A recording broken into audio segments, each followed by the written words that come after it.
Now, Mr. Speaker, overnight, the father of the girl assaulted in Epping by Hadish Kabatu, the illegal immigrant, released by accident, said the government had failed them relentlessly. Now, I confess, I'm surprised the Deputy Prime Minister hasn't already apologised. So I'm going to give him an opportunity now. Will he apologise to the family concerned? Deputy Prime Minister. Well, it's great to see the Honourable Gentleman in his place. I had expected to see the Shadow Justice Secretary, but nevertheless, I'm pleased to see the Honourable Gentleman. He must have missed the debate, because in the debate, of course, I said sorry for the anxiety caused whilst Kabatu was at large, and I repeat that. I do think he owes it to offer an apology here on the floor of the House. Across prison systems, inmates are being released not as a result of justice, but because structures are buckling under Starmer's leadership. In the UK, prisoners have recently been freed in error due to administrative disorder, not lawful review. These are not whispers or speculation, they are confirmed breakdowns that directly endanger public safety. Not one, but two prisoners let out by mistake, this time at Wandsworth Prison in southwest London. 2 manhunts are now underway. First, 24-year-old Brahim Kadur Sharif. The Algerian national is a registered sex offender who was serving time for another offence. This was him when he was arrested in September. He was due to be deported due to overstaying his visa. The police are now urgently trying to find him. He was let out on October the 29th. Astonishingly, it took 6 days for the prison authorities to tell the police he was missing. It comes straight after the case of Hadish Kabatu, another convicted sex offender. He was released in error from Chelmsford Prison. He was on the run for 48 hours. When prisons accidentally release inmates, it sparks a full-blown crisis. Authorities don't simply turn a blind eye, they scramble to track down individuals who should never have been free. This exposes just how badly the system is failing when oversight collapses so completely, yet accountability remains glaringly absent. Interview 3.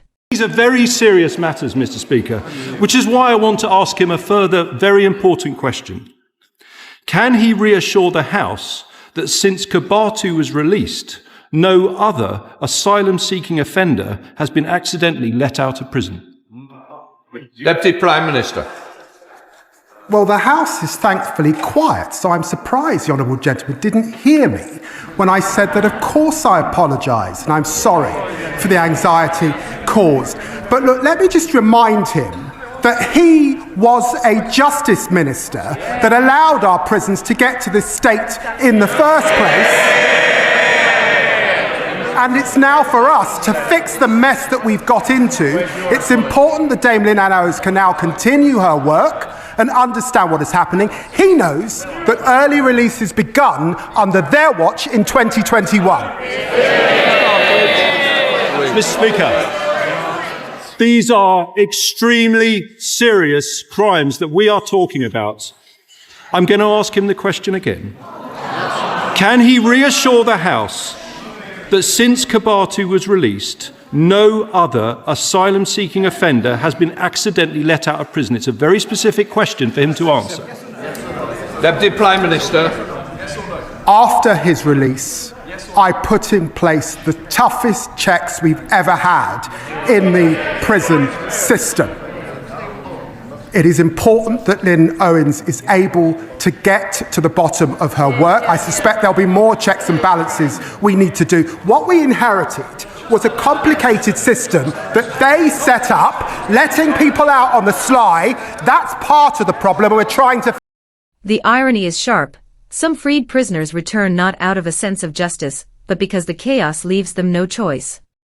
This starkly underscores a system so broken it can't even track who is in custody and who is roaming free.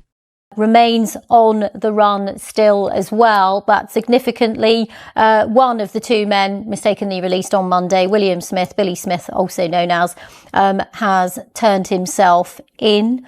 Now, he was serving, or he'd been sentenced for 4 years for multiple counts of fraud.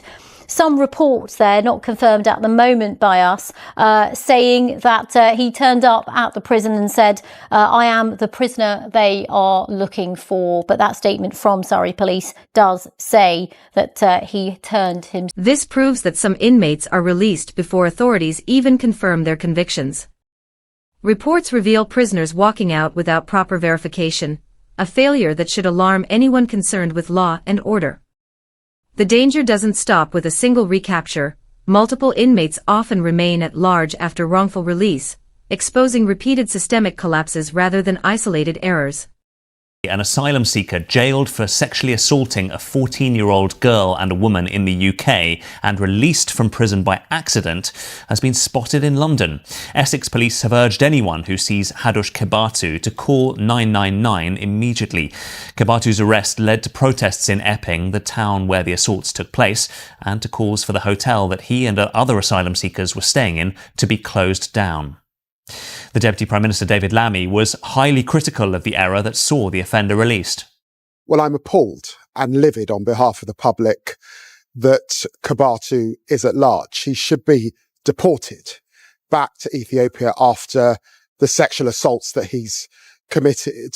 And of course, there is now a manhunt with Essex Police, the Metropolitan Police and British Transport Police looking for him. We know that he boarded a train and is at large in London. And of course, I've asked for a full investigation into what's happened, and an officer has been suspended. UK Deputy Prime Minister David Lammy there. Well, Danny Shaw is a policing and crime commentator who acted as an advisor to Labour's then Shadow Home Secretary Yvette Cooper in the lead-up to the last election. He told BBC Breakfast's Charlie State that he was confident the released prisoner would quickly be recaptured. Well, firstly, I think it beggars belief that this prisoner was released in error. Of all the prisoners who were going to be looked after and all the arrangements made for them to ensure that they did their time appropriately and that the I's were dotted and the T's were crossed, you would have thought Hadush Kebatu would be top of that list, given the history of that offender and the debate around asylum hotels and all the controversy that caused. So it's a terrible mistake. It appears as though it's an operational mistake by a prison officer or others in Chelmsford Prison. But clearly someone has taken their eye off the ball there, and an investigation has got to get to the bottom of that. However, I've got confidence in the police that they will locate Hadush Kebatu. The police generally, when they're focused on finding a particular individual, they can bring to bear all their resources to do that. And usually in these cases, the person is found within 24 or 48 hours. He will only have around £76 to spend. That's the discharge grant that prisoners are given. Some of that money has gone on a train fare from Chelmsford to London. Some of it it looks as though it's gone on food because he was spotted carrying a bag with some food, I think, in that footage. So the money will run out pretty quickly, and I expect he will be... What should truly alarm you isn't a single viral post or one statistic, it's the recurring pattern. Prisoners are being freed because the system is failing, paperwork collapses, overcrowding is ignored, and leadership insists all is under control while reality screams otherwise. Under Keir Starmer, this culture of denial has grown louder, talk tough, but conceal the cracks. Each mistaken release, every frantic manhunt, every quiet admission of error chips away at public trust. And when trust disappears, fear fills the void. Don't let anyone dismiss this. Demand accountability. Insist on transparency. Because when a justice system can't even secure its own gates, it's not only prisoners who slip through, it's society itself. Speak up, ask hard questions, and make sure this crisis is addressed before it worsens.